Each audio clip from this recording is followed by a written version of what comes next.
Mobile চলাওঁতে এইকেইদিন সাৱধান হওক, চাইবাৰ এটেক হ'ব পাৰে আৰু ইয়াৰ বাবে আপোনালোকে সাৱধান হোৱাটো যথেষ্ট প্ৰয়োজনীয়। কাৰণ পাকিস্তানে চাইবাৰ এটেকৰ কথা বৰ্তমান সময়ত সংবাদ মাধ্যমত অহা পৰিলক্ষিত হৈছে, চাইবাৰ এটেক কৰিব পাৰে আৰু সেয়ে সকলোকে সাৱধানতা অৱলম্বন কৰিবলৈ ইতিমধ্যে চৰকাৰে আহ্বান জনাইছে।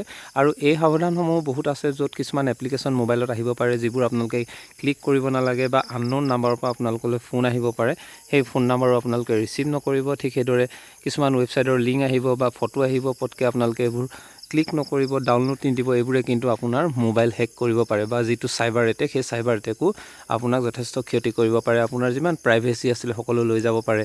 সেয়েহে এইকেইটা দিন আপোনালোকে, বা এইকেইটা বুলিয়ে নহয়, আপোনালোকে মোবাইল চলাওঁতে কিছুমান ক্ষেত্ৰত সাৱধান হ'বই লাগে।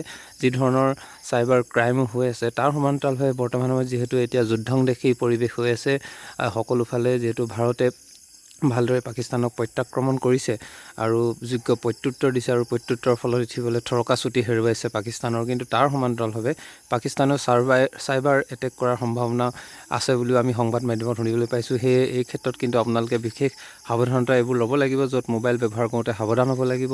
অচিনাকি নাম্বাৰৰ পৰা ফোন আহিলে ৰিচিভ নকৰিব, মোবাইলত কিছুমান এপ্লিকেশ্যন আহিলে এইবোৰ ক্লিক নকৰিব, ফটো আহিলে ফটো ডাউনলোড নকৰিব আননোন নাম্বাৰৰ পৰা। সেয়ে এইবোৰ ক্ষেত্ৰত আপোনালোক সাৱধান হওক। যিসমূহ নাম্বাৰ চিনি পায় বা আপোনালোকৰ ছেভ কৰা আছে, সেইবোৰত আপোনালোকে কথা পাতক। কিন্তু কিছুমান এনেধৰণৰ আননোন নাম্বাৰৰ পৰা ফোন আহিব পাৰে, মেছেজ আহিব পাৰে, এইবোৰ ক্লিক নকৰিব। এইবোৰ ক্লিক কৰিলে কিন্তু আপোনাৰ মোবাইলৰ যিসমূহ তথ্য সকলো গুচি যাব পাৰে, বা আপোনাৰ চাইবাৰ যি ধৰণে আপোনালোকৰ কৰিব লাগে সকলোবোৰ ধ্বংস কৰি দিব, বা আপোনালোকৰ গোটেই বস্তুবোৰ প্ৰাইভেচি সকলো লৈ ল'ব। সেয়ে এই ক্ষেত্ৰত আপোনালোকে সাৱধান হোৱাটো অত্যন্ত প্ৰয়োজনীয়। আৰু ইয়াত কিন্তু আতংকিত হোৱাৰ প্ৰয়োজন নাই, কিন্তু সতৰ্ক হৈ সাৱধানে আগবঢ়াটো অতিশয় প্ৰয়োজনীয়। ভাৰতৰ প্ৰতিজন নাগৰিকে ইতিমধ্যে আমাৰ সামৰিক শক্তিৰ লগত যিদৰে তেওঁলোকে সকলো এক হৈ থিয় দিছে, এইটো অত্যন্ত গৌৰৱৰ কথা। কিন্তু তাৰ সমান্তৰালভাৱে নিজৰ মোবাইল ফোনটো চলাওঁতে কিন্তু বৰ্তমান সময়ত অতি সাৱধান হোৱাটো অত্যন্ত প্ৰয়োজনীয় হৈ পৰিছে।